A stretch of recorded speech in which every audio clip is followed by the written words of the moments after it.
Hello बच्चों, a very good evening to all of you बच्चा लोग and welcome to operation NEET. So this is Rekha Devnani, your NEET biology educator and a very welcome to Operation NEET. So in this lecture we are going to start and study about the immunity and further topics mentioned in your NCERT in the chapter health and disease. Basically इस topic को हम लोगों ने last lecture में हमें pause करना पड़ा था due to some technical error. हाँ, मैंने आपको पूरा पढ़ाया था, टेक्निकल एरर की वजह से आप तक डिलीवर हो पाया है कैंसर तक, एंड उसके आगे जो इम्यूनिटी वाला आपका पोर्शन बचा रह गया है उसे हम लोग सेपरेटली आज पढ़ रहे हैं. एंड आफ्टर दैट जो भी आपके टॉपिक्स इस चैप्टर में मेंशन है वो हम लोग यहाँ पर पढ़ेंगे. बेसिकली अगर मैं बात करूं इम्यूनिटी की, तो इम्यूनिटी बेटा आपके लाइफ में बहुत इंपॉर्टेंट है, आपके लिए, आपके लाइफ में बहुत इंपॉर्टेंट है आपके लिए. कैसे मैं ये बात कह रही हूँ? क्योंकि देखो एक तो ये चीज इम्यून सिस्टम आपका स्ट्रांग होगा तो भाई चीजों से, अपनी डिजीजेस से लड़ पाओगे. इंपॉर्टेंट चीज है. कोविड पैंडेमिक में ये चीज हम लोग जान चुके हैं ना. दूसरी चीज, इम्यूनिटी वाला टॉपिक अगर आपके दिमाग में स्ट्रांग होगा तो 4 नंबर नीट में कहीं नहीं गए हैं. और 4 नंबर का मतलब जानते हो, रैंक कितनी आगे पीछे जा सकती है, आपका फेवरेट कॉलेज आपको मिल या छूट सकता है. तो इंपॉर्टेंट टॉपिक है, ध्यान से पढ़ना. उसी तरीके से हम लोग यहाँ आज भी पढ़ेंगे जैसे हम लोगों ने कैंसर और उनकी सर्टेन चीजें पढ़ी थी. बिल्कुल एक एक स्लाइड में चीजें कवर करी थी, सेम वो चीज हम लोग यहाँ पर इम्यूनिटी के टॉपिक में कवर करने जाएंगे. तो अगर आप लोग तैयार हैं तो चलिए स्टार्ट करते हैं. ऑल अबाउट इम्यूनिटी आपके एनसीईआरटी में जिस तरीके से मेंशन है ना, हम लोग हमेशा फ्लो डायग्राम से पढ़ते हैं जिससे हमें चीजें रिटेन रहे, तो वही हमें आगे करना है. चलिए तो स्टार्ट करते हैं टाइप्स ऑफ इम्यूनिटी को लेकर के. आपकी एनसीईआरटी कहती है या नॉर्मली आपकी बॉडी में 2 टाइप की इम्यूनिटी प्रेजेंट होती है अगर हम बेसिक डाइवर्सिफाई करने की कोशिश करें. सबसे पहले वो इम्यूनिटी जो जब मेरा जन्म हुआ था मुझे जन्म के साथ में मिली थी, नॉर्मल कॉमन कुछ डिजीजेस से लड़ने के लिए मुझे इम्यूनिटी दी गई थी. किसी पर्टिकुलर डिजीज के लिए स्पेसिफिक नहीं थी, जन्म से मेरे साथ में प्रेजेंट थी, जिसको मैंने क्या कहा, इन्नेट इम्यूनिटी. क्या? Innate immunity. तो भैया मुझे पता नहीं, आप लोग इस टॉपिक को या तो चैप्टर थोड़ा लास्ट में जाते हो तो ध्यान से पढ़ते नहीं हो, भूल जाते हो, यहाँ लास्ट में नहीं, यहाँ लेक्चर के स्टार्टिंग में ही है, तो भैया ध्यान से सुन लो कि इन्नेट इम्यूनिटी वो है जो आपको बर्थ से प्रेजेंट होगी आपके पास में, और कैसी होगी बेटा, नॉन स्पेसिफिक. दूसरी टाइप की इम्यूनिटी इज एक्वायर्ड इम्यूनिटी, जो आपने अपनी जिंदगी में, अपनी लाइफ में एक्वायर करी है अलग अलग सोर्सेस से. राइट, अलग अलग सोर्सेस से आपने एक्वायर करी, आपको जन्म के साथ में वो नहीं मिली थी, एक्वायर की है, तो वो पर्टिकुलर डिजीजेस के लिए क्या होगी, स्पेसिफिक होगी. पहले वाली इन्नेट क्या है, नॉन स्पेसिफिक, जबकि एक्वायर्ड क्या होगी बेटा, स्पेसिफिक होगी. आपने अपने लाइफ में उसको क्या किया है, सर्टेन फैक्टर से एक्वायर किया. अब एक्वायर में आते हैं, एक हम लोग ब्रॉड क्लासिफिकेशन करते हैं, उसके बाद उसको थोड़ा डिटेल में पढ़ेंगे.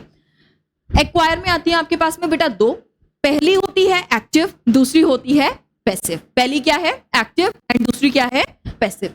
अगर मैं बात करूं एक्टिव इम्यूनिटी की, तो एक्टिव का मतलब बहुत सिंपल है, यहां पर रटना मत बेटा. एक्टिव का मतलब सिंपल सा ये है कि आपकी बॉडी के अंदर एंटीबॉडीज बनी है एक्टिवली. क्या हुआ है, antibodies are actively synthesized in your body. बात समझ में आई? Antibodies are actively synthesized in your body. तो ये हो गया एक्टिव इम्यूनिटी.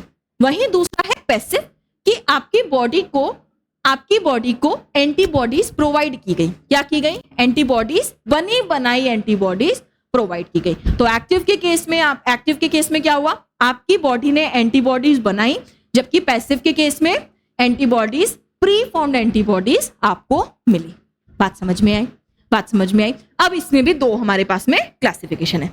एक्टिव इम्यूनिटी में हो सकता है नेचुरली आपकी बॉडी को कोई इन्फेक्शन लगा हो, जैसे चिकन पॉक्स का इन्फेक्शन मुझे लगता है सभी बच्चों को हुआ है ना. तो चिकन पॉक्स का इन्फेक्शन जब एक बार हमें हो जाता है तो हम क्या करते हैं, हमारी मम्मी बोलते हैं बेटा एक बार हुआ ना अब दोबारा नहीं होगा. ऐसा क्यों कहा जाता है बहुत सारी डिजीजेस के लिए कि एक बार हो गई ना अब दोबारा नहीं होगी? What is the reason behind this? The main technical reason is immunity. हमारा इम्यून सिस्टम जो है ना बेटा, नेचुरल एक्टिव एक्वायर्ड इम्यूनिटी, ये क्या करती है, मान लीजिए एक बार आपको चिकन पॉक्स का इन्फेक्शन लगा. पहले बार जब इन्फेक्शन लगा था तो हमारी बॉडी उसके लिए तैयार नहीं थी.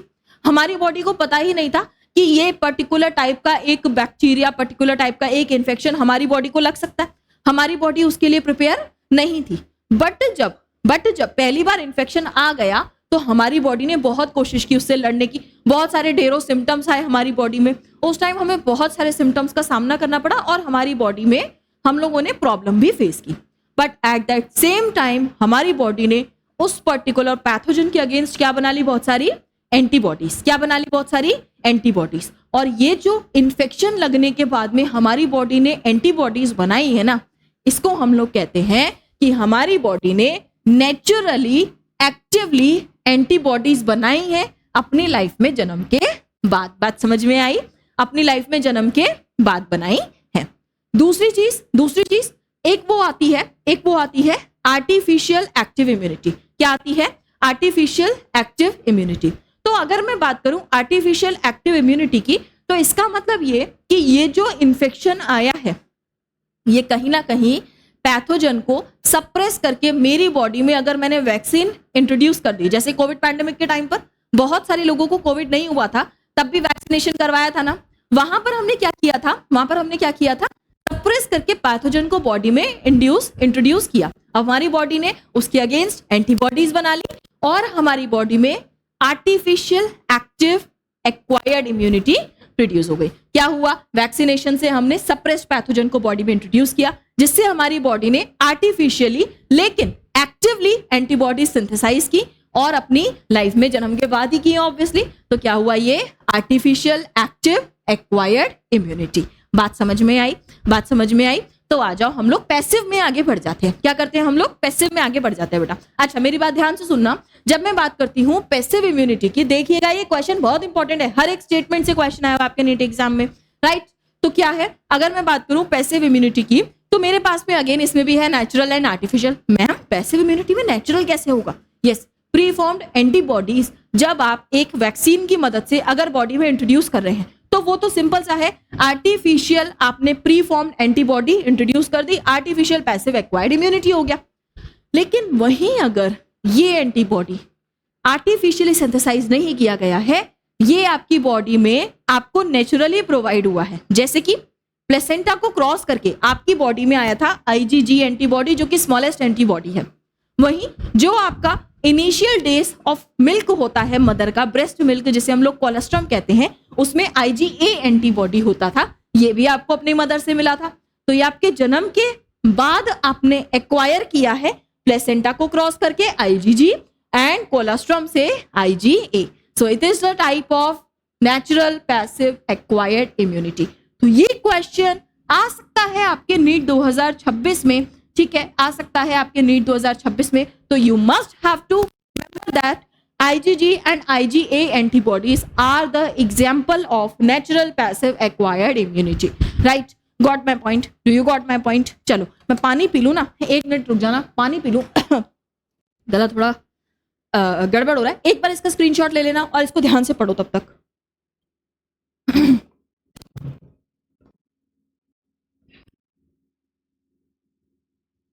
एक बार इसको थोड़ा ध्यान से देख लो बेटा।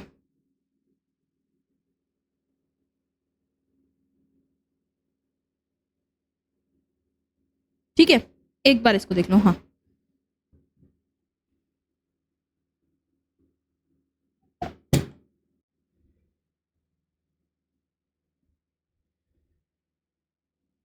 हाँ, अब हम लोग क्या करते हैं? हाँ, अब हम लोग क्या करते हैं बेटा? अब हम लोग क्या करते हैं? इन्नेट इम्यूनिटी को डिटेल में पढ़ते हैं, फिर एक्वायर्ड को डिटेल में पढ़ेंगे, राइट? तो सबसे पहले इन्नेट को जब हम लोग डिटेल में पढ़ते हैं, तो इन्नेट वाली कौन सी इम्यूनिटी थी? इन्नेट वाली कौन सी इम्यूनिटी थी?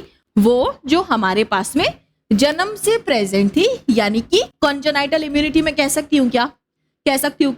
कैसी थी? किसी पर्टिकुलर डिजीज के लिए स्पेसिफिक नहीं थी, यानी कि नॉन स्पेसिफिक थी।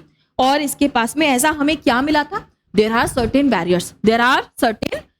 कौन कौन से बैरियर हो सकते हैं? देयर आर सर्टेन बैरियर्स बेटा। एक हो सकते हैं फिजिकल बैरियर्स, वो बैरियर जैसे कि आपके पास में स्किन है और म्यूकस मेम्ब्रेन है।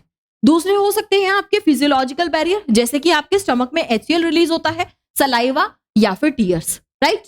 फिर होते हैं आपके पास में सेल्यूलर बैरियर्स, जैसे कि neutrophils, monocytes and natural killer cells in your body. अगर मैं साइटोकाइन बैरियर की बात करूं तो वायरस इन्फेक्टेड जो सेल्स होती है ना, वो सेक्रेट करती हैं interferons, and this is the example of cytokine barrier, right. तो ये आपके पास में हो गए कुछ बैरियर्स। अगर मैं आगे बढ़ूं तो आ जाता है मेरे पास में एक्वायर्ड इम्यूनिटी। इननेट में जस्ट इतना ही आपको याद रखना है। एंड अगेन बैरियर से क्वेश्चन आता है, बैरियर से मल्टीपल टाइम्स क्वेश्चन आया हुआ है, बहुत इंपॉर्टेंट चीजें आपको याद होनी चाहिए। आगे आ जाए तो एक्वायर्ड इम्यूनिटी देख लें क्या बेटा।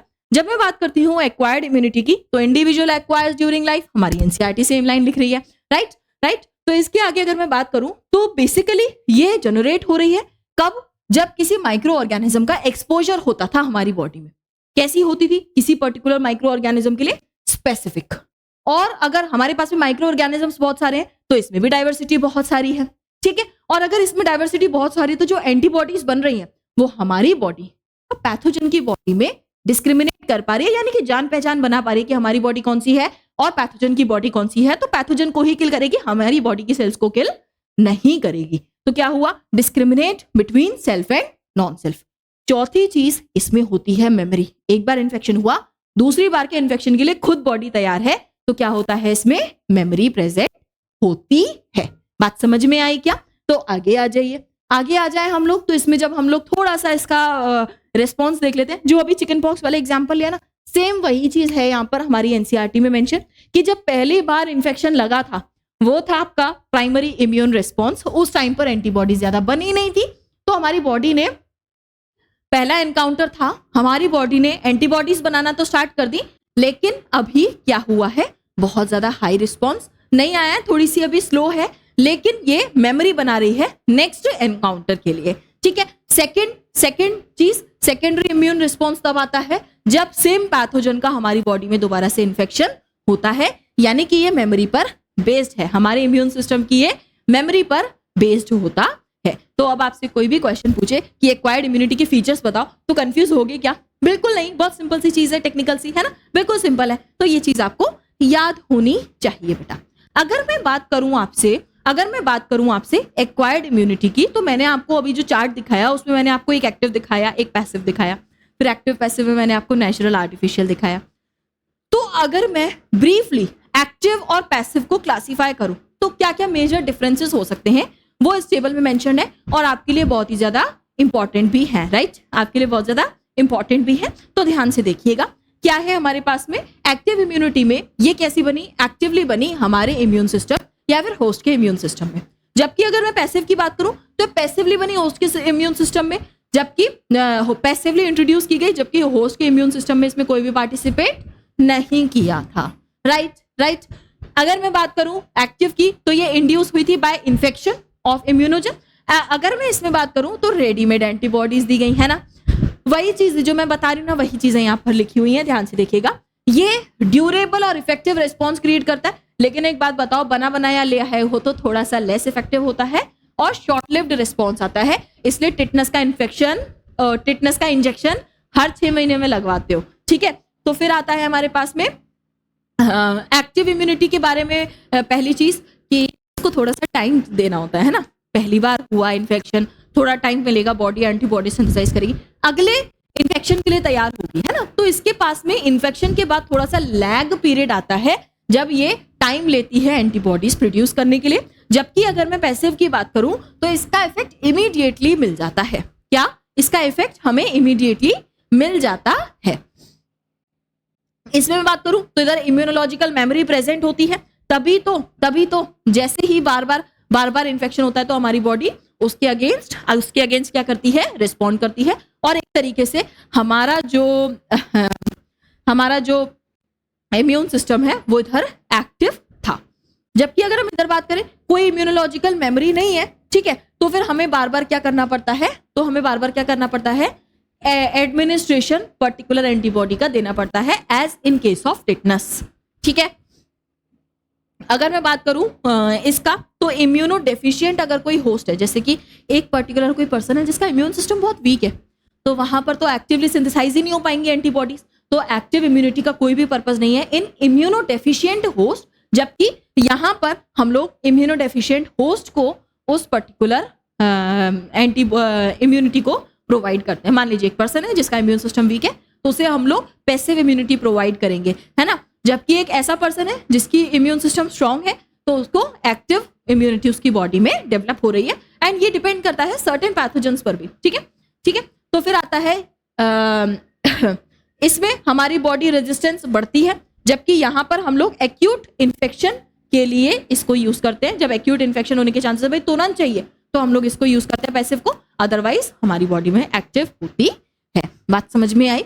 ये बहुत इंपॉर्टेंट पॉइंट्स हैं, 7 पॉइंट्स हैं और सारे ही बिल्कुल लॉजिकल है ना। तो यहाँ पर रटने की जरूरत नहीं है, ना ही बहुत ज्यादा सोचने की जरूरत है, लॉजिकल है। एक बार सुन लिया, एक बार समझ लिया, आपके दिमाग में रिटेन रह जाएंगे और इसको समझ भी पाओगे। बस एक्टिव और पैसिव का मतलब याद रखना। ठीक है, तो आ जाओ। अगेन ये बहुत इंपॉर्टेंट है भाई, क्वेश्चन आता है इससे, इसको हल्के में मत ले लेना। ठीक है, ठीक है क्या? आगे आ जाओ, आगे आ जाओ। एक्वायर्ड में एक्टिव पैसिव को थोड़ा सा डिटेल में पढ़ना है। एक्टिव कैसे डेवलप हुई? हमारी बॉडी में या तो इन्फेक्शन आया तो नेचुरल, और वैक्सीनेशन करवाया तो आर्टिफिशियल, है ना। तो इट डेवलप्स आफ्टर इन्फेक्शन या फिर वैक्सीनेशन। एक्टिव इम्यूनिटी में हुआ क्या, जो हमारी लिम्फोसाइट्स थी ना, उनसे प्रोड्यूस हुआ। और लिम्फोसाइट कहां बनी थी हमारी बॉडी में? बोन मैरो के अंदर। कहां बनी थी? बोन मैरो के अंदर। जो हमारी लिम्फोसाइट है ये बनी है बोन मैरो के अंदर, और धीरे धीरे ये ट्रांसफर होती हैं बेटा into thymus cells and mature as T cells. मैं आपको मतलब बताती हूँ। देखिए, आपकी जो बॉडी है ना, वहां पर बोन मैरोस जो भी प्रेजेंट है वहां बनती है लिम्फोसाइट्स। ये लिम्फोसाइट्स माइग्रेट करके जाती है आपके थाइमस सेल्स में। Thymus is the gland, endocrine वाले में पढ़ाया था। एंड यहां पर ये मैच्योर होती हैं और टी सेल्स बनाती हैं, which are responsible for active immunity, right. जो बेसिकली आपके एंटीबॉडीज का प्रोडक्शन करवाएगी। मैं बताऊंगी आपको कैसे करवाती है ना, फर्दर ये भी बताऊंगी मैं आपको कैसे करवाती है। ठीक है, तो बेसिकली थाइमस क्या है और इसके रिलेटेड कुछ ऑर्गन्स मैं आपको बता देती हूँ, आपकी एनसीईआरटी में भी मेंशन है। तो बेसिकली आपकी बॉडी में बात की जाती है लिम्फॉइड ऑर्गन्स की। सुना है? Lymphoid organs are responsible for the immunity, और we can say the lymphoid organs provide immunity. कैसे? पता होना चाहिए आपको। तो बेसिकली हमारे पास में ना 2 टाइप के लिम्फॉइड ऑर्गन है। एक होता है प्राइमरी, दूसरा होता है सेकेंडरी। क्या? पहला प्राइमरी, दूसरा सेकेंडरी। अगर मैं बात करूं प्राइमरी लिम्फॉइड ऑर्गन्स की, तो हमारे पास में है बोन मैरो और थाइमस। और प्राइमरी लिम्फॉइड ऑर्गन होते हैं बोन मैरो, थाइमस। यहां से आपके नीट में कई बार सवाल पूछा हुआ है, तो नेक्स्ट टाइम भी आने के बहुत ज्यादा चांसेस हो सकते हैं। ठीक है, नेक्स्ट टाइम भी बहुत ज्यादा चांसेस हो सकते हैं। यहाँ पर क्या हो रहा है, आपके लिम्फोसाइट मैच्योर होते हैं, डिफरेंशिएट होते हैं एंटीजन सेंसिटिव लिम्फोसाइट्स में। जबकि सेकेंडरी लिम्फॉइड ऑर्गन है आपके spleen, lymph nodes, tonsils, pairs patches of small intestine and appendix, जो कि अगेन एक बहुत ही इंपॉर्टेंट क्वेश्चन है आपके नीट के पॉइंट ऑफ व्यू से बेटा, क्योंकि इससे बहुत सारे सवाल पूछे जाते हैं आपके नीट के एग्जाम में। बात समझ में आ रही है क्या? आपके नीट के एग्जाम में इससे बहुत सवाल पूछे जाते हैं। तो बेसिकली ये प्रोवाइड करता है site of interaction of lymphocyte with antigen which then proliferate to become effector cells. ठीक है, ये आपकी बॉडी में कुछ लिम्फ नोड्स का डायग्राम दिया हुआ है। यहाँ पर कुछ लिम्फ नोड प्रेजेंट होती है, जहां भी आपकी कुछ सेल्स मैच्योर और डिफरेंशिएट होती हैं। ठीक है, तो ये लिम्फेटिक वेसल्स है एंड थाइमस ग्लैंड आपको दिखाई हुई है। अगर मैं इसमें आगे बात करूं एक एक लिम्फॉइड ऑर्गन को थोड़ा सा डिटेल में जानने की, तो जो हमारा मेन लिम्फॉइड ऑर्गन है वो हमारा बोन मैरो है बेटा। यहाँ पर क्या है, blood cells including lymphocytes produce होती हैं बेसिकली। ठीक है, थाइमस के अंदर क्या है, ये लोब्ड स्ट्रक्चर है, लोकेटेड होता है हमारे हार्ट के पास में बीनीथ द ब्रेस्ट बोन। ठीक है, ये बात आपको पता होनी चाहिए। इसकी लोकेशन आपकी एंडोक्राइन में भी गिवन है ना। तो ये एक बहुत इंपॉर्टेंट क्वेश्चन हो सकता है आपके नीट का। ठीक है, इंपॉर्टेंट लिख लीजिएगा। अच्छा, नोट्स आपको ये वाले यहाँ मिल जाएंगे टेलीग्राम पर। ठीक है, टेलीग्राम पर नोट्स मिल जाएंगे। The thymus is quite large at the time of birth but keeps reducing in size and by the age of puberty it attain and reduces very small size. बहुत पहले जन्म के टाइम पर बड़ी होती है, प्यूबर्टी आने तक ये बहुत ज्यादा रिड्यूस हो जाती है। जो बोथ हमारी बोन मैरो है और थाइमस है, ये दोनों ही माइक्रो एनवायरनमेंट प्रोवाइड करती है for the development and maturation of T lymphocyte basically. तभी इनको हम लोग प्राइमरी लिम्फॉइड ऑर्गन कहते हैं बेटा। स्प्लीन की अगर मैं बात करूं तो लार्ज बीन शेप ऑर्गन है, ये चीज आपको पता होनी चाहिए। मेनली इसके पास में लिम्फोसाइट होती हैं और फैगोसाइट्स होती हैं। ठीक है, और ये ब्लड सेल्स को भी ट्रैप करने का काम करता है, और ये रिजर्वायर ऑफ एरिथ्रोसाइट्स भी होता है। इसी को हम लोग ग्रेवयार्ड ऑफ एरिथ्रोसाइट्स भी कहते हैं। ये पॉइंट आपको पता होना चाहिए। लिम्फ नोड की बात करें तो स्मॉल सॉलिड स्ट्रक्चर होते हैं, डिफरेंट पॉइंट हमारी बॉडी में लिम्फेटिक सिस्टम जहां पर बहुत सारी लिम्फ वेसल्स अटैच हो रही हैं, नोड टाइप का स्ट्रक्चर बन रहा है, उसे हम लोग लिम्फ नोड बोल देते हैं। ठीक है, लिम्फ नोड जो है ट्रैप करती है माइक्रो ऑर्गेनिज्म को और अदर एंटीजन को, एंड लिम्फ और टिश्यू फ्लूइड में इसको फिर ऐड करती जाती है। अगर हम बात करें जो एंटीजन ट्रैप हो रहे हैं लिम्फ नोड्स में, responsible for the activation of lymphocyte present there and cause immune response. Ajay इस लाइन को थोड़ा सा एक्सप्लेन कर दूं क्या? देखिए, आपकी बॉडी में कुछ लिम्फ नोड्स प्रेजेंट है। मान लीजिए एक ये लिम्फेटिक वेसल जा रही है, एक ये लिम्फेटिक वेसल जा रही है, एक ये लिम्फेटिक वेसल यहाँ से अराइज हो रही है। यहाँ जो स्ट्रक्चर बना है इसे मैंने क्या कहा? Lymph node. ठीक है, इस लिम्फ नोड में डेवलप हुआ क्या? इस लिम्फ नोड में क्या आपके एंटीजन मान लीजिए यहाँ पर ट्रैप हो गए। जब एंटीजन ट्रैप हुए और इधर आपके पास में प्रेजेंट है लिम्फोसाइट्स, तो एंटीजन के रिगार्डिंग लिम्फोसाइट्स का यहाँ पर डेवलपमेंट होता है। इसलिए बोला जाता है कि लिम्फ नोड में आपके बेसिकली इम्यून सिस्टम डेवलप हो रहा है। तो वही उस लाइन का मतलब भी है। आगे बढ़े तो हमारे पास में माल्ट है और माल्ट पर बहुत क्वेश्चन आया है। माल्ट पर बहुत क्वेश्चन आता है आपके नीट एग्जाम में। It is about 50% of the total lymphoid tissue in human body. Mucosa associated lymphoid tissue is the full form. इस पर बहुत क्वेश्चन आए हुए हैं, बहुत बार क्वेश्चन आए हुए हैं, राइट? तो आपको ये चीज भी पता होनी चाहिए। अच्छा, मैंने आपको एक बहुत बेसिक सा ये एक फ्लो चार्ट बताना चाहती हूँ क्योंकि ये बहुत ही ज्यादा इंपॉर्टेंट। अगर आपने ये चीज जान ली ना, आपको लिम्फोसाइट, एंटीजन, एंटीबॉडी में कंफ्यूजन नहीं होगा, है ना? एक बार देख लेते हैं। फैन ऑन करवा दीजिएगा, गर्मी हो रही है थोड़ी सी। एसी ऑन कर दीजिए, हाँ थोड़ा कम पर रखिएगा, ठीक है। हाँ देखिए यहाँ क्या करना है हमें, नहीं बढ़ा दो इसको, 18 कर दो, 20 कर दो, 20 कर दो। हाँ देखो बेटा, क्या है हमारी बोन मैरो में क्या बना? बिना हमारी बोन मैरो के पास में प्रेजेंट होती है कुछ स्टेम सेल्स। ध्यान से सुनिएगा, हमारी बोन मैरो के पास में क्या प्रेजेंट होती है? कुछ स्टेम सेल्स, जो कि हम जिनको हम लोग लाइफोसाइट प्रिकर्सर बोलते हैं या लिम्फोसाइट प्रिकर्सर बोलते हैं। ठीक है, which are stem cells. Lymphocyte precursor cells जो हैं ये आपके टी सेल्स बनाते हैं थाइमस में, और ये बनाते हैं बी सेल्स। क्या बनाते हैं? T cells and B cells. T cells की अगर मैं बात करूं तो इनके पास में मेमोरी होती है, सप्रेसर सेल्स होती है, किलर सेल्स हो सकती हैं जिन्हें हम लोग टीके सेल्स बोलते हैं, हेल्पर सेल्स हो सकती है जिन्हें हम लोग टीएच सेल्स कहते हैं। तो अगर मैं बात करूं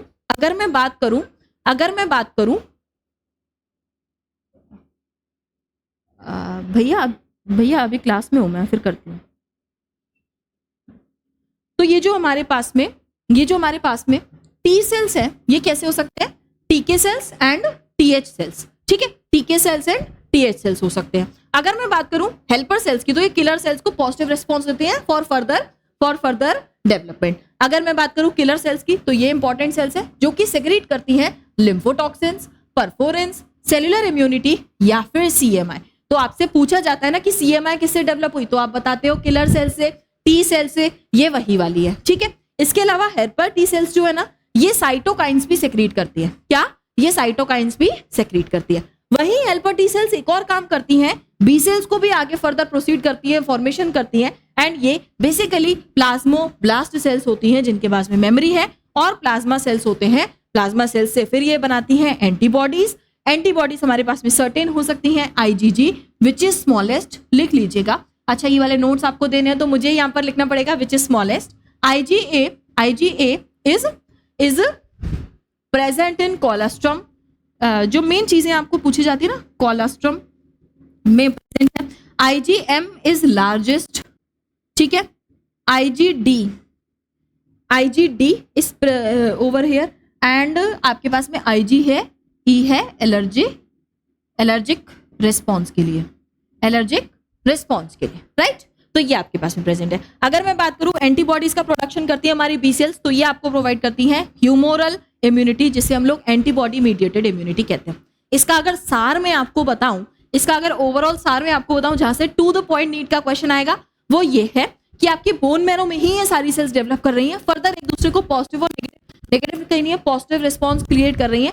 बेसिकली आपसे पूछा जाए टी सेल्स, तो आप बताओगे वो रिस्पॉन्सिबल है सेलुलर इम्यूनिटी के लिए या फिर सेल मीडिएटेड इम्यूनिटी के लिए। वाइल जो आपके पास में बी सेल्स प्रेजेंट है, ये एएमआई या ह्यूमोरल इम्यूनिटी के लिए रिस्पॉन्सिबल है। बात समझ में आई? अगर इस चीज को भूलते हो तो ये फ्लो चार्ट एक बार देख लोगे, आपको चीजें बिल्कुल रिटेन रहने लग जाएंगे, भूलोगे ही नहीं यहाँ पर, है ना? तो यहाँ पर आप क्या करोगे, भूलोगे ही नहीं। इसका एक स्क्रीनशॉट ले लेना, और हो सके तो ये अगर आप भूलते हो तो इसको नोट करके बेटा अपने वहां पर टेक्स्ट पर चिपका लेना, है ना, अपने पास में इसको चिपका लेना, ठीक है। तो एक चीज और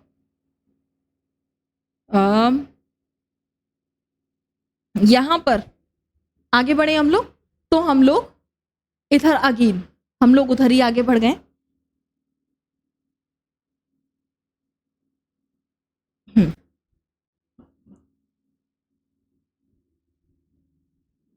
इधर आईजीडी का भी एक स्पेसिफिक पॉइंट लिख लीजिएगा, ये एंटीजन को डिटेक्ट करता है, ठीक है, एंटीजन डिटेक्शन।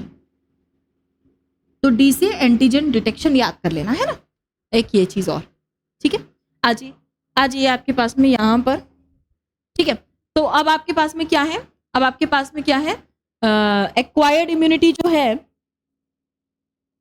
ठीक है,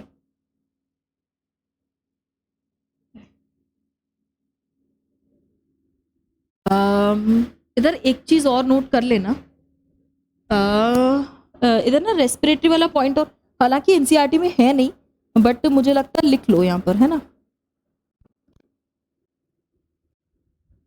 डिटेक्शन करता है और फर्दर बी सेल्स का मैच्यूरेशन करता है, ठीक है, बी सेल्स मैच्यूरेशन लिख लो। हालांकि मतलब बाकी वाले पॉइंट्स आपको याद रखने, ये भी आप लिख लो अपने उधर से, ठीक है, बी सेल्स मैच्यूरेशन, और फर्दर ये रेस्पिरेटरी डिसऑर्डर्स वहां पर वर्क भी करता है ना। हाँ, ये इतना लिख लो। आगे आ जाओ। एक्वायर्ड इम्यूनिटी की बात करूं, तो बेसिकली ये क्या है, पैथोजन स्पेसिफिक है। पैथोजन स्पेसिफिक का मतलब अगेन हमारी बॉडी में किसी पर्टिकुलर पैथोजन के लिए आता है, मेमोरी आती है इसके अंदर, सिंपल। इसमें हमने दो चीजें पढ़ते हैं, एक ह्यूमोरल इम्यूनिटी और एक सेल मीडिएटेड इम्यूनिटी। अच्छा, acquired immunity natural, active, passive हो सकती थी, वो तो एक अलग ब्रांच हो गई। एक्वायर्ड में ही डिपेंडिंग ऑन द डेवलपमेंट हम लोग दो टाइप की इम्यूनिटी पढ़ते हैं, पहली ह्यूमोरल, दूसरी सेल मीडिएटेड। अगर मैं ह्यूमोरल की बात करूं बेटा, तो ये बी लिम्फोसाइट से प्रोवाइड की जाती है, and cell mediated T lymphocyte से प्रोवाइड की जाती है। और मुझे लगता है आप तो इसमें कंफ्यूजन भी नहीं होगा, क्योंकि पूरा फ्लो चार्ट देखकर आ चुके हो, है ना।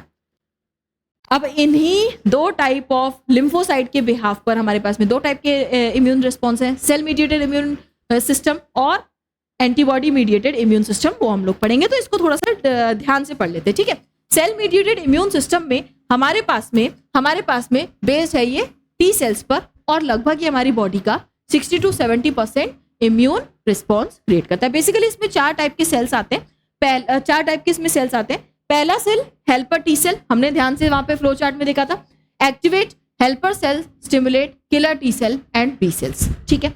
दूसरा काम, किलर टी सेल्स आते हैं, ये क्या करते हैं, डिस्ट्रॉय करते हैं और इन्फेक्टेड सेल्स को और टारगेट सेल्स को किल करते हैं, पैथोजन को अगर कैंसरस है तो उसे भी किल करने की कोशिश करते हैं। सप्रेसर टी सेल्स, जो हमारी बॉडी में खुद की सेल्स को डिस्ट्रॉय ना करने के लिए इम्यूनिटी को सप्रेस करेगा। और हमारे पास में आते हैं मेमोरी टी सेल्स, जो कि फर्दर मेमोरी के लिए रिस्पॉन्सिबल है। जो हमने फ्लो चार्ट में 4 सेल्स पढ़ी थी, वही 4 सेल्स यहाँ पर मेंशन है।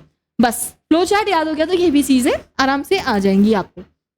एंटीबॉडी मीडिएटेड इम्यून सिस्टम और ह्यूमोरल इम्यूनिटी जिसे हम लोग कहते हैं, ये टी लिम्फोसाइट पर बेस्ड है, 10 से 20% का इसमें आता है, ठीक है।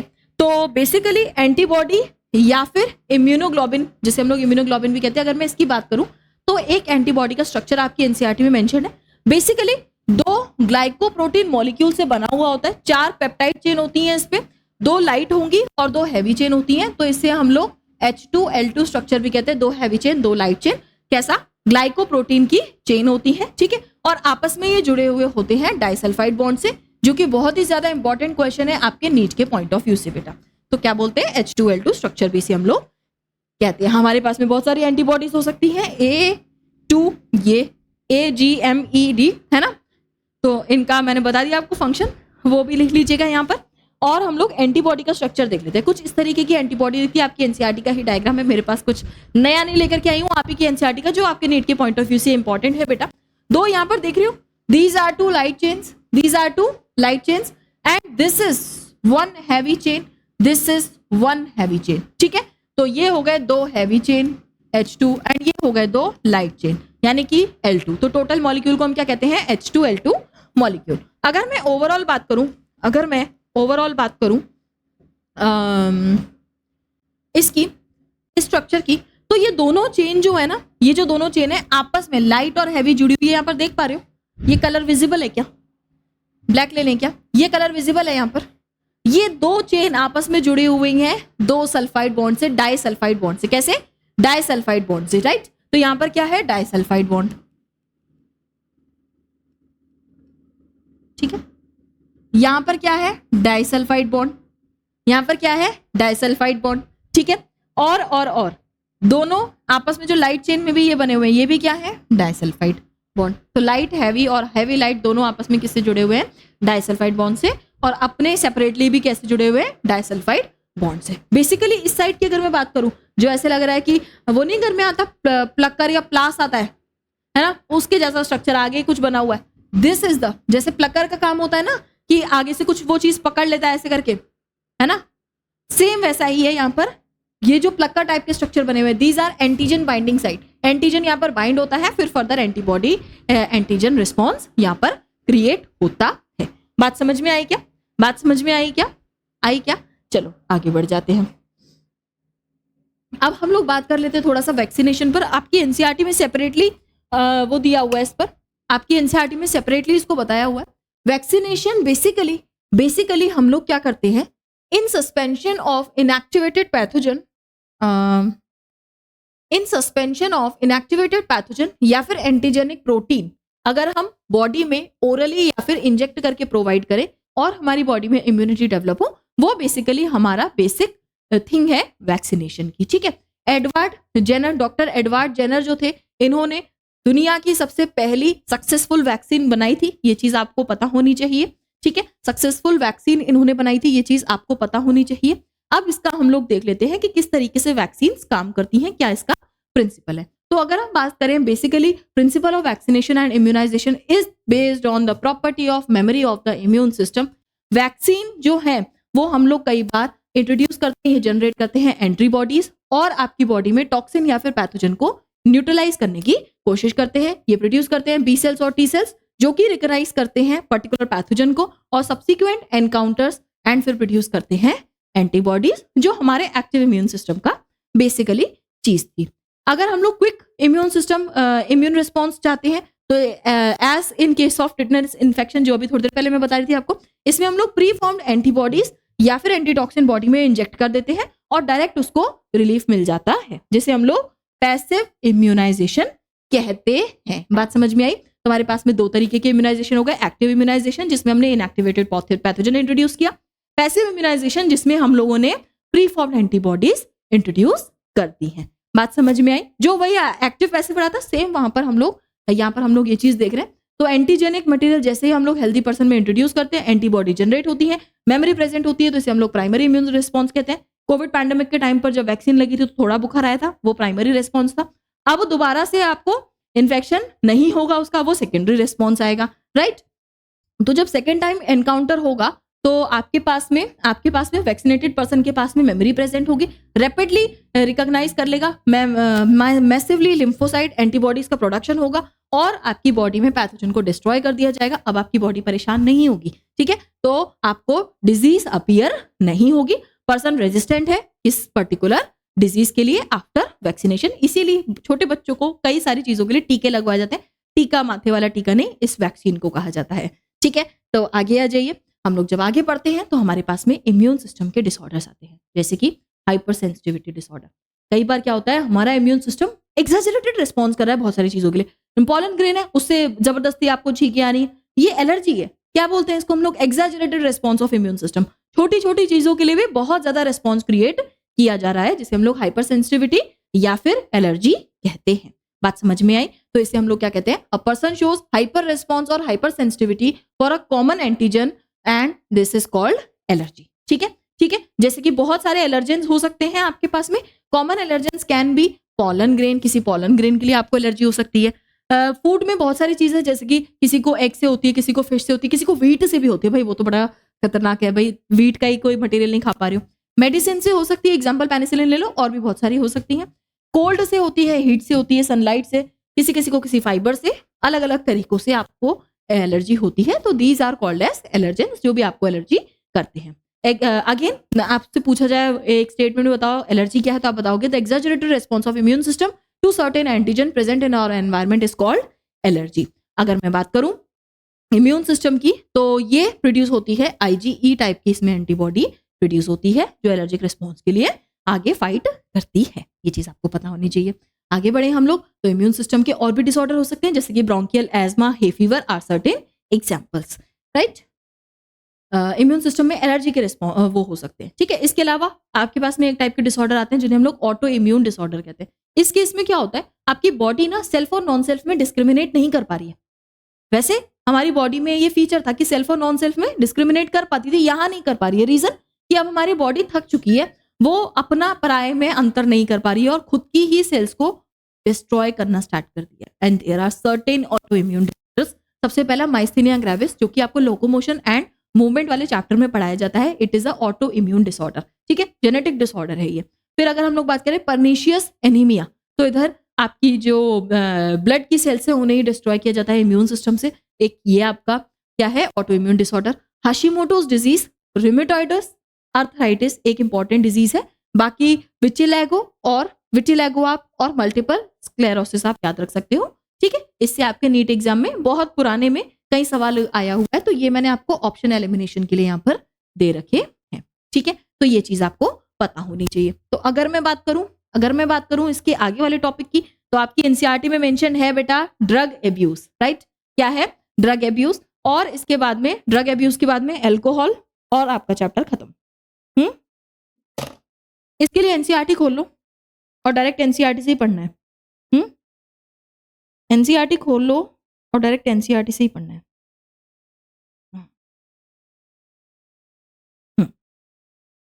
ड्रग एब्यूज, ठीक है। तो आपके पास में जितने भी हमने ड्रग एब्यूजर्स देखे हैं, स्टडीज की हैं, स्टैटिक्स देखे हैं, तो बेसिकली माना गया कि जो अभी का जो यूथ है या आपका यंग जनरेशन है, उनमें हमने ज्यादातर इसका यूज या हम कहें एब्यूज नोटिस किया, ठीक है, जो कि बहुत सारे हार्मफुल इफेक्ट करता है। रीजन क्या है, प्रॉपर एजुकेशन गाइडेंस है नहीं हमारे आजकल के यूथ को, तो फिर क्या करते हैं, डेंजरस बिहेवियर पैटर्न हमें देखने को मिल रहे हैं और इनके लाइफस्टाइल जो है वो खराब होते जा रहे हैं।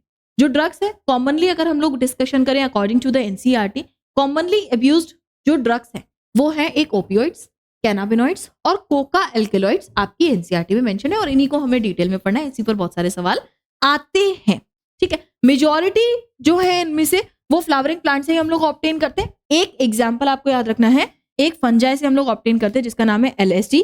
LSD की फुल फॉर्म है लिसर्जिक एसिड डाइइथाइल अमाइड, ठीक है। एक डेंजरस हेलुसिनोजन है बेटा, जो कि ऑब्टेन किया जाता है फ्रूटिंग बॉडी ऑफ फंगस जिसका नाम है क्लेविसेप्स परप्यूरा। और इसका आंसर मुझे कमेंट सेक्शन में चाहिए कि क्लेविसेप्स परप्यूरा कौन सी क्लास ऑफ फंजाई में बिलोंग करता है, ठीक है। बायोलॉजिकल क्लासिफिकेशन का ये क्वेश्चन हो सकता है, रिलेट करके पूछा जा सकता है, ठीक है।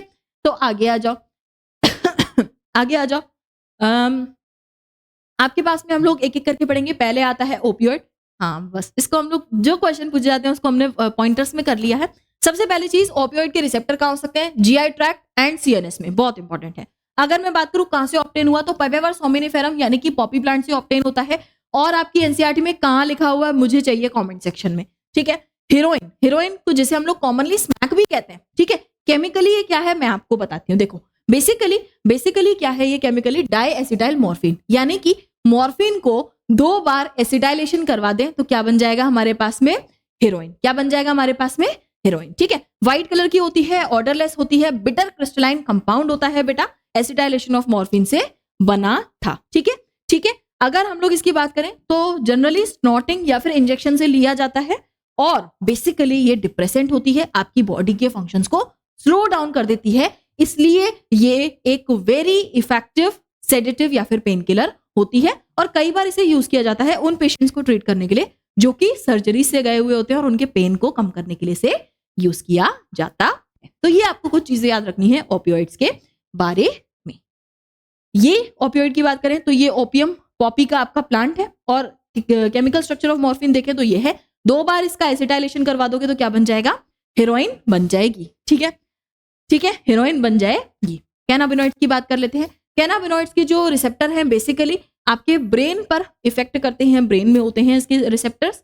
इन्फ्लोरेसेंस ऑफ कैनाबिस सटाइवा से ये ऑब्टेन किया जाता है. Cannabis sativa is the scientific name of this particular plant. अगर मैं बात करूं तो बेसिकली फ्लावर टॉप्स, लीव्स और रेजिन ऑफ कैनाबिनॉइड हम लोग वेरियस कैनाबिन कॉम्बिनेशन बना बना के अलग अलग चीजें बनाते हैं, जैसे कि मारिजुआना, हशीश, चरस और गांजा. अलग अलग कॉम्बिनेशन मिक्स करके बना लेते हैं. ठीक है, और इसे हम लोग इनहेल करके या ओरल इंजेक्शन से ले सकते हैं बेटा. कार्डियोवेस्कुलर सिस्टम को इफेक्ट करता है ये हमारे. आजकल ये हम लोग स्पोर्ट पर्सन के द्वारा अब्यूज में भी देख रहे हैं. तो क्या क्या पढ़ा हमने कैनाबिनॉइड्स के बारे में? सबसे पहले इसके रिसेप्टर्स प्रिंसिपली कहां प्रेजेंट है? ब्रेन में. दूसरा बात, इन्फ्लोरेसेंस ऑफ कैनाबिस सटाइवा से ऑब्टेन किया गया. अगर हम इसके अलग अलग फ्लावर टॉप, लीफ और अलग अलग पार्ट की बात करें तो अलग अलग पार्ट से ऑब्टेन किए गए केमिकल्स की कॉम्बिनेशन बना के अलग अलग चीजें बनाई जाती हैं, जैसे कि मारिजुआना, हशीश, चरस और गांजा. टेकन की बात करूं तो कैसे लिया जाएगा? इनहेल करके या फिर ओरली इंजेक्शन से आप ले सकते हो. बेसिकली अफेक्ट करता है आपके कार्डियोवेस्कुलर सिस्टम को और अब्यूज किया जाता है बाय स्पोर्ट्स पर्सन. राइट, आगे बढ़ जाइए. तो कैनाबिनॉइड का आपका कैनाबिस सटाइवा की ये पत्ती है. और कौन सा इसमें वो है, इसकी लीफ किस टाइप की है भाई? लीफ इसकी कैसी है? Palmately compound. राइट, लीव्स कैसी हैं? Palmately compound. तो क्या मैं ये बात कह सकती हूँ कि कैनाबिस सटाइवा की लीव्स कैसी हैं? इस पर क्वेश्चन आ सकता है और फिर आप कंफ्यूज नहीं होगे? नहीं होगे ना? तो ये चीज है. ठीक है, फिर आती है आपके पास में कैनाबिनॉइड मॉलिक्यूल का ये स्ट्रक्चर एनसीईआरटी में दिया हुआ है, भाई देख लो इसको, है ना. तो मॉर्फिनॉल इसका काफी अलग है, तो आप इसको आंसर कर सकते हो. कोका अल्कलॉइड की बात करूं, कोका अल्कलॉइड या कोकेन की बात करूं तो एक प्लांट एरिथ्रोजाइलम कोका से ये ऑब्टेन किया गया, जो कि नेटिव है कहां का? साउथ अमेरिका का. ठीक है, ट्रांसपोर्ट ये बेसिकली न्यूरोट्रांसमीटर डोपामिन के ट्रांसफर को ये क्या करता है? ट्रांसपोर्ट को ये क्या करता है? इंटरफेयर करता है. कॉमनली इसे हम लोग कोक या क्रैक कहते हैं. जनरली इसे स्नॉट करके लिया जाता है. और अगर हम बात करें तो पेशेंट के सेंट्रल नर्वस सिस्टम को अफेक्ट करता है. यूफोर्बिया और इंक्रीज एनर्जी टाइप का ये सेंस करवाता है. और बेसिकली एक्सेसिव अगर हम इसका डोज ले तो हेलुसिनेशन भी ये कर सकता है. राइट, तो ये चीज हो गई आपके पास में. इसके अलावा हमारे पास में कुछ और भी प्लांट्स हैं जो कि हेलुसिनेशन प्रॉपर्टी दिखाते हैं, जैसे कि एट्रोपा बेलाडोना एंड दतूरा. अगर हम बात करें कि कुछ ड्रग्स है जैसे कि बार्बिचुरेट, एम्फेटामिन एंड बेंजोडाइफिन, और इसके सिमिलर की कुछ ड्रग जो कि नॉर्मली दी जाती है डिप्रेशन और इंसोम्निया के पेशेंट्स को. इस पर बहुत बार क्वेश्चन आया हुआ है, बहुत बार नीट में क्वेश्चन आया हुआ है, आपको ये पता होना चाहिए. ठीक है, तो ये चीज हो गई आपके ड्रग वाले टॉपिक में से. पूरी ही एनसीईआरटी है. ठीक है, ये आपके जितनी भी हम लोग ले रहे हैं ये मेडिसिन और ये वाली सारी चीजें कई बार रिचुअल्स में यूज कर ली जाती हैं और अलग अलग तरीके से हम लोग इसे अब्यूज कर रहे हैं. बेसिकली ये हमारी बॉडी की फिजियोलॉजिकल और साइकोलॉजिकल फंक्शन को बेटा बहुत अफेक्ट करते हैं, तो इससे हमें बचकर रहना चाहिए. एंड ओवरऑल जहां पर हमारी बॉडी अफेक्ट हो रही है, कहीं ना कहीं परेशान हो रही है, तो इसे हम लोग ड्रग का यूज ना कह के अब्यूज कहते हैं. ठीक है, ठीक है.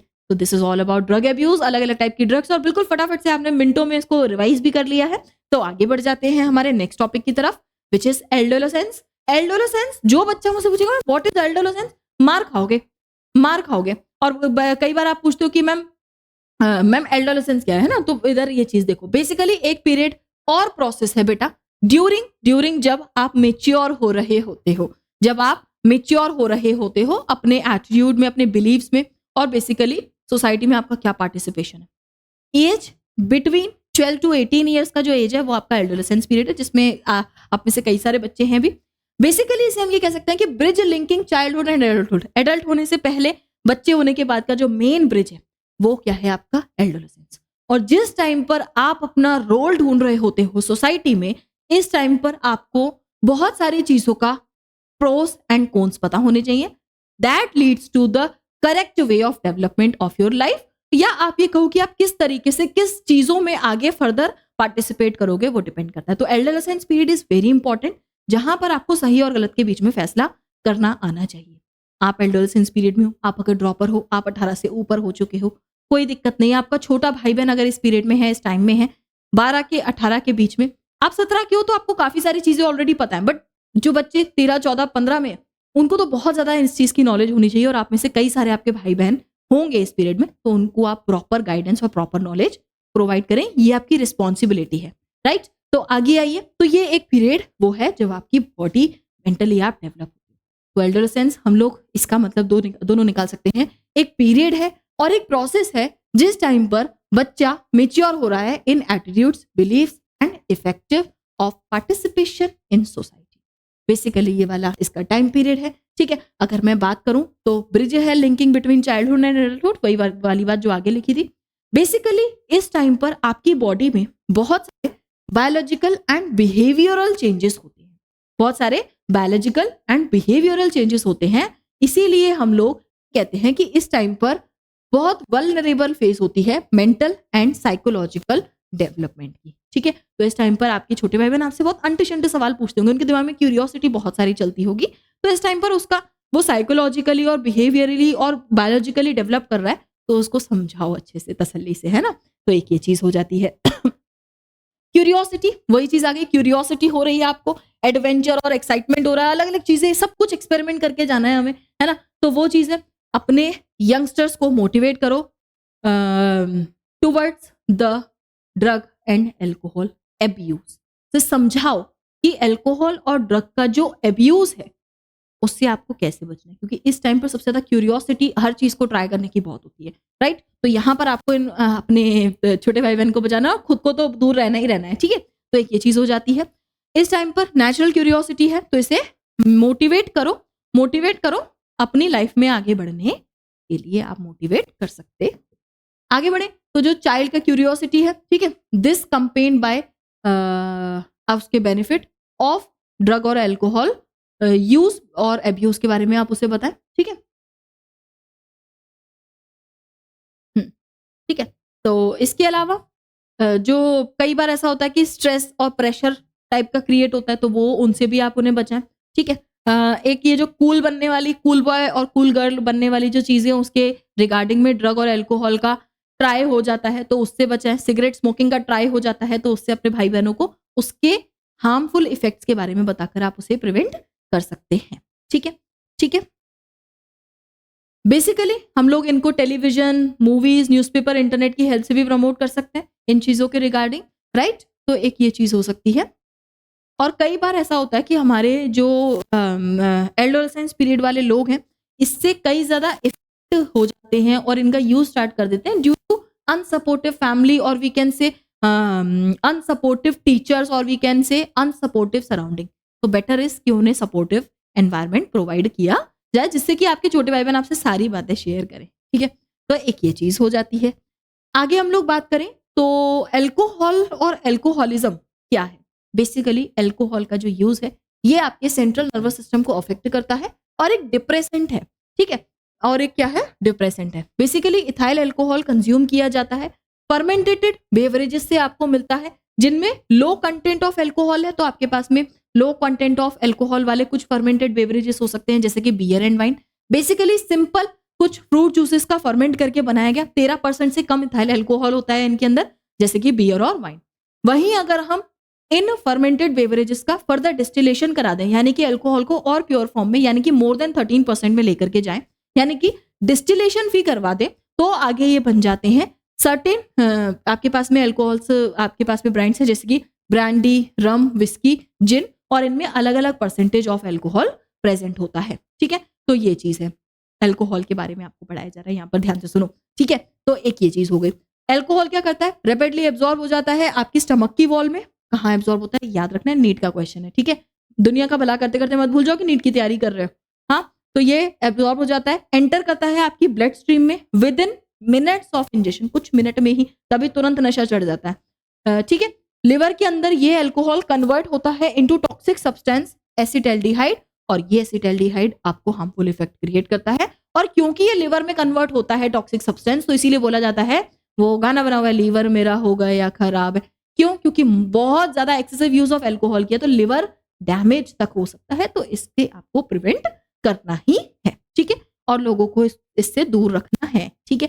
तो आपके पास में इमीडिएट एडवर्स इफेक्ट आते हैं ड्रग और एल्कोहल एब्यूज के, जैसे कि कुछ इमीडिएट जो इफेक्ट आते हैं, अभी स्टार्टिंग में लेना स्टार्ट किया तो एकदम से एक दिन में लिवर खराब नहीं हो जाता, लेकिन क्या होता है, कई बार रेकलेस बिहेवियर शो कर रहा है आपका, आपके सराउंडिंग में कोई वेंडलिज्म, वायोलेंस, एकदम से लड़ाई झगड़ा कर रहा है, एक्सेसिव डोजेज ले रहा है, तो कई बार कोमा में भी चला जा सकता है और डेथ तक हो सकती है। कई बार रेस्पिरेटरी फेलियर हो सकता है, हार्ट फेलियर हो सकता है, सेरिब्रल हेमरेज भी हो सकता है। These are certain immediate adverse effect जो कि आपकी एनसीईआरटी मेंशन है। तो आपको ये सारे याद भी होने चाहिए according to your NCERT and with the point of view of NEET exam, right. इसके बाद में कॉम्बिनेशन ऑफ ड्रग अगर हम लोग लेते हैं अल्कोहल के साथ में तो ये रिजल्ट ओवरडोजिंग, अगर हम लोग ले रहे हैं, हम ड्रग भी ले रहे हैं अल्कोहल भी ले रहे हैं तो डेथ तक हो सकती है। ओवरडोज ले रहे हो तो कई बार वार्निंग साइंस भी आते हैं, जैसे कि कोई बच्चा इसको कंज्यूम कर रहा है हमें पता नहीं है तो एकेडमिक परफॉर्मेंस कम हो रही है, अनएक्सप्लेन्ड एब्सेंस हो रही है क्लास से, कॉलेज से बंक मार रहा है बच्चा, इंटरेस्ट नहीं है इसके पर्सनल हाइजीन में, विड्रॉल आ रहा है, आइसोलेट हो रहा है, डिप्रेशन सा फील हो रहा है, फटीग है, अग्रेसिवनेस इसमें ज्यादा दिख रही है, रेबिलियस बिहेवियर दिखा रहा है, ठीक है, और इसके जो रिलेशनशिप्स हैं उन्हें खराब किया जा रहा है फैमिली फ्रेंड्स के साथ में, लॉस ऑफ इंटरेस्ट दिखा रहा है अपनी हॉबीज में, changes in sleeping and eating habit अगर दिख रहे हैं आपको, फ्लक्चुएशन दिख रहा है वेट में और एपिटाइट में, तो ये सब सिम्टम हो सकते हैं ड्रग एब्यूज के, अल्कोहल एब्यूज के। तो अगर आपके घर में कोई भी ऐसा है जो ये वाले सारे सिम्टम्स है तो उसको नोटिस करो, ऐसा नहीं कि वो ले ही रहा होगा, है ना लेकिन उसको नोटिस करो और प्रिवेंट करवाओ ये वाली सारी चीजें, राइट। तो ये चीज हो गई है, ठीक है। फिर अल्कोहल का जो एब्यूज है लॉन्ग टर्म इफेक्ट आते हैं, वो थे short term. Long term effect क्या आएंगे, जैसे कि chronic use of drug damages nervous system, ठीक है, लिवर सिरोसिस कर सकता है। Use of drug alcohol during pregnancy can cause adversely affect the foetus, pregnancy के टाइम पर यूज किया तो फिर फीटस को अफेक्ट कर सकता है। Another misuse of drug can certain sports person जो उसे ले रहे हैं, ठीक है, तो अपनी परफॉर्मेंस बढ़ाने के लिए लेते हैं, but it is again a miss use of narcotic, analgesic, anabolic steroids, diuretics and certain hormones in sport person increase muscle strength, bulk and promote aggressiveness and as a result of increase athletic performance उस time के लिए। But अब तो ऐसा होता है कि sports person का भी ब्लड टेस्ट करके फिर जो है एक्टिविटी या गेम्स वगैरह में पार्टिसिपेट कराया जाता है तो वो बेचारे इसको कंज्यूम नहीं कर पाते हैं, ठीक है। आगे बढ़े हम लोग, तो हमारे पास में इसके कुछ साइड इफेक्ट भी दिख रहे हैं हमें, ठीक है। एक सेकेंड रुकिएगा, बस एक सेकेंड के लिए रुकिएगा। हाँ, हमारे पास में कुछ साइड इफेक्ट जो एनाबॉलिक स्टीरॉइड के फीमेल्स में दिख रहे हैं, वो मैस्कुलिनेशन हमें दिख रहा है, फीचर्स लाइक मेल्स आने लगते हैं, जैसे कि कई बार एग्रेसिवनेस फीमेल्स में बढ़ रही है, मूड स्विंग हो रहे हैं, डिप्रेशन हो रहा है, एबनॉर्मल मेंस्ट्रुअल साइकिल है, एक्सेसिव हेयर ग्रोथ हो रही है फेस पर और बॉडी पर, enlargement of clitoris is again a very important thing, and deepening of voice हो रही है, आवाज भारी हो रही है। मेल्स में कई बार एक्ने आ जाते हैं, एग्रेसिवनेस हो जाती है, मूड स्विंग होने लगते हैं, depression, reduce size of testicles का साइज छोटा होने लगता है, स्पर्म प्रोडक्शन डिक्रीज हो जाता है, तभी बोला जाता है कि अल्कोहल का यूज ना करें, it harms your sperm production. फिर बाल्डनेस आ सकती है, enlargement of the prostate gland हो सकता है, दे में effect permanent with prolonged use, और ये वाले इफेक्ट सारे परमानेंट हो सकते हैं जब आप प्रोलॉन्ग इसका यूज कर रहे होगे तो, ठीक है। एडोलेसेंस में मेल और फीमेल में सीवियर फेशियल और बॉडी एक्ने आ जाते हैं, premature closure of growth centres हो जाते हैं, तो कई बार हाइट छोटी रह जाती है यानी कि स्टंटेड ग्रोथ हो जाती है, ठीक है। तो ये कुछ इफेक्ट्स हैं, आपको याद होने चाहिए, एनसीईआरटी के तो पूछे जा सकते हैं, एक दो बार पढ़ लोगे याद हो जाएगा। मेन ना एनलार्जमेंट ऑफ क्लिटोरिस और यहाँ पर reduction in size of testicles, ये दो पॉइंट याद रखना, ठीक है, ये दोनों इंपॉर्टेंट चीज है। आगे बढ़े तो एज ओल्ड एज जो है वो इसमें है, बट सिंपल सी चीज है कि prevention is better than cure ढूंढने जाओ उससे पहले प्रिवेंट ही कर लो, ठीक है। तो बहुत सारी हैबिट्स जैसे कि स्मोकिंग, टेकिंग ड्रग और अल्कोहल जो है आपकी बॉडी को बहुत ज्यादा इफेक्ट कर सकती है, तो इस टाइम पर अपनी बॉडी को ध्यान रखो, ये इंपॉर्टेंट चीज है, यूज ही मत करो इनका, ठीक है। तो ये वाली सारी आपकी जो है चीजें हैं, एडोलेसेंस के टाइम पर इन चीजों में पुश ज्यादा मिलता है, तो वही आपकी ये वाली एनसीईआरटी सारी बातें आपको बता रही है, तो इन सबसे आपको थोड़ा दूर रहना है। अगर मैं बात करूं प्रिवेंशन एंड कंट्रोल की, तो सबसे पहली चीज avoid under prior pressure. Basically कई बार होता है कि फैमिली फ्रेंड्स का या एकेडमिक परफॉर्मेंस का बहुत ज्यादा प्रेशर आ रहा है, तो टेंशन को दूर करने के लिए ये वाली चीजें लिए, तो पहली चीज प्रेशर को अपने से दूर रखो थोड़ा सा और रिलैक्स होकर चीजों पर रिलाई करो। दूसरी चीज एजुकेशन एंड काउंसलिंग, भाई प्रॉपर आपको एजुकेशन होनी चाहिए और आपकी सराउंडिंग में जो है उनकी काउंसलिंग करो, ठीक है, कि भैया क्या तेरे को प्रॉब्लम आ रही है जो इन चीजों में तू पढ़ रहा है ना। फिर आपके पास में आ जाता है seeking help from parents and peers, आपके जो भी जानकार हैं, जो आपके खुद के हैं, जो आपके अपने हैं, आपके पेरेंट्स हैं, उनसे आप हेल्प लो कि भाई मुझे ये प्रॉब्लम होती है तो मैं क्या करूं, ठीक है, ना कि आप अल्कोहल या ड्रग के अब्यूज पर जाएं, ठीक है। फिर इसके अलावा लुकिंग फॉर डेंजरस साइंस, इनके डेंजरस साइंस क्या क्या हो सकते हैं उनको देखो तो आप खुद ही बचे रहोगे, है ना। फिर seeking professional and medicinal help. At the end कुछ नहीं समझ में आ रहा तो प्रोफेशनल एक्सपर्ट से अपने डॉक्टर से जाकर के आप इसके लिए हेल्प ले सकते हो और इन चीजों को कंट्रोल कर सकते हो। And congrats to all of you, this chapter has ended now and ये चैप्टर आपका कंप्लीट हो गया है। सारी चीजें आपको यहाँ पर आ गई हैं। अब क्या करिएगा, जो जो पॉइंट मैंने हाईलाइट कराए एनसीईआरटी में हाईलाइट कर लीजिएगा। लास्ट वाला पैराग्राफ अगेन सारी चीजें एनसीईआरटी से थी क्योंकि नया इसमें बताने वाला कुछ नहीं है, आपको सारे पॉइंटर्स याद रखने हैं। और इंपॉर्टेंट चीज ये कि भाई ध्यान से पढ़ते रहो, है ना, पढ़ते रहो। कहीं भी कोई डाउट आता है तो मुझसे मेरे टेलीग्राम ग्रुप में पूछो, नीचे आपको लिंक प्रोवाइड किया गया है t.me/operation NEET_डाउट ग्रुप करके नाम है। टेलीग्राम चैनल का नाम ये है t.me/operation NEET 700। इंस्टाग्राम आईडी मेरी आपके पास में रेखा देवनानी_operation NEET, वहां पर आप मुझसे डायरेक्टली 1-to-1 चीजें डिस्कस कर सकते हो। तो that's all from my side, thank you and have a nice